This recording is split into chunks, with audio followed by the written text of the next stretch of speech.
पुरुषों के लिए गुरुकुल की व्यवस्था है, क्या शास्त्रों में स्त्रियों के लिए भी है? क्या है व्यवस्था? गुरुकुल की व्यवस्था। गुरुकुल की नहीं, पति का कुल ही उनके लिए गुरुकुल होता है शास्त्रों के अनुसार, क्योंकि उनको जीवन यापन करना है पति के यहाँ।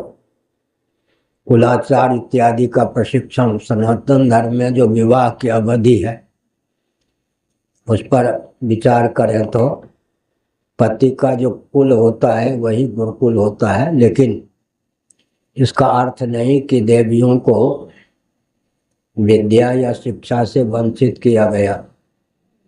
सुलभा क्षत्रिय घर की थी, विदुषी थी और योगिनी थी। वेदारण्यक में गार्गी और किसका संवाद है? याज्ञवल्क्य जी का ब्रह्मवादिनी थी।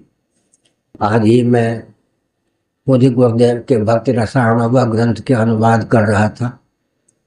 हमारे गुरुदेव का जो ग्रंथ है एक देवी ब्रह्मवादिनी थी, बहुत सी देवियां ब्रह्मवादिनी हुई हैं और उन्होंने डटकर याज्ञवल्क्य इत्यादि से संवाद किया है। जनक की सभा में भी अपना वैदुष्य प्रकट किया है। मंडन मिश्र की पत्नी ने भगवत पाद शंकराचार्य महाभाग से शास्त्रार्थ भी किया है। तो सूत संहिता के अंतिम भाग में एक पक्ष आया है कि कुछ महानुभाव ब्राह्मण घर की जो देवियां हैं उनको भी वेदाध्ययन में अधिकृत माना है। दूसरी बात यह है कि ब्राह्मण क्षत्रिय वैश्य कुल की जो देवी है विवाहिता, जब यज्ञशाला में पति के दाईं ओर बैठती है, कुछ ऐसे मंत्र होते हैं जो यजमान की पत्नी ही उच्चारण करे तब यज्ञ की पूर्ति होती है। तो उन मंत्रों में तो उनको अधिकृत माना गया। सर्वथा अनधिकृत है ऐसा सिद्ध नहीं होता है।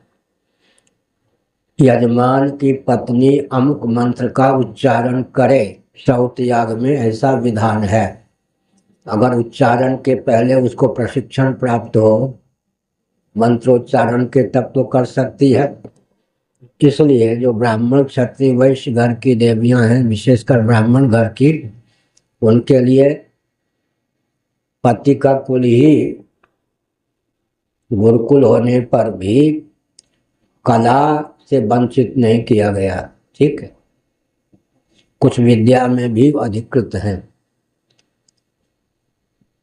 लेकिन वेद पाठ इत्यादि की बात अगर की जाती है तो आधुनिक विज्ञान के अनुसार भी जो लड़कियां तैराकी होती हैं वो गर्भ नहीं धारण कर पाती, उनका गर्भाशय विकृत हो जाता है।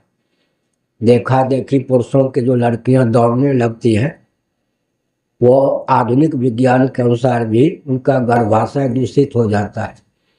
उदात्त अनुदात स्वरुत ये सब जो प्रक्रिया है वैदिक शब्दों के उच्चारण के उस ढंग से अगर देवियां उच्चारण करें तो गर्भ धारण की क्षमता उनमें नहीं रह जाती।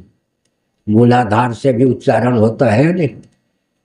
तो स्वास्थ्य और शील, देवियों के स्वास्थ्य और शील को देखते हुए जो विधि निषेध शास्त्रों में है उसको रागत द्वेष मूलक नहीं मानना चाहिए, स्वास्थ्य और शील की दृष्टि से।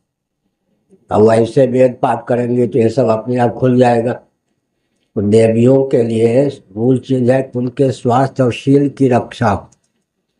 अगर वेद पाठ के नाम पर ही उनके स्वास्थ्य और शील की रक्षा न हुई तो मातृत्व ही उनका लुप्त हो जाएगा। मनोविज्ञान है कि 9 महीने तक गर्भ धारण करती हैं, उनका गर्भाशय किसी भी अंश से दूषित न हो। और मैंने कहा गार्गी ने तो याज्ञवल्क्य से शास्त्रार्थ भी किया है और ऐसा ऐसा प्रश्न किया है। याज्ञवल्क्य जानते हो तो बताओ। यह भी हमारे यहाँ है ही। मैत्रेयी गार्गी का वर्णन है, सुलभा का वर्णन है, योगिनी थी।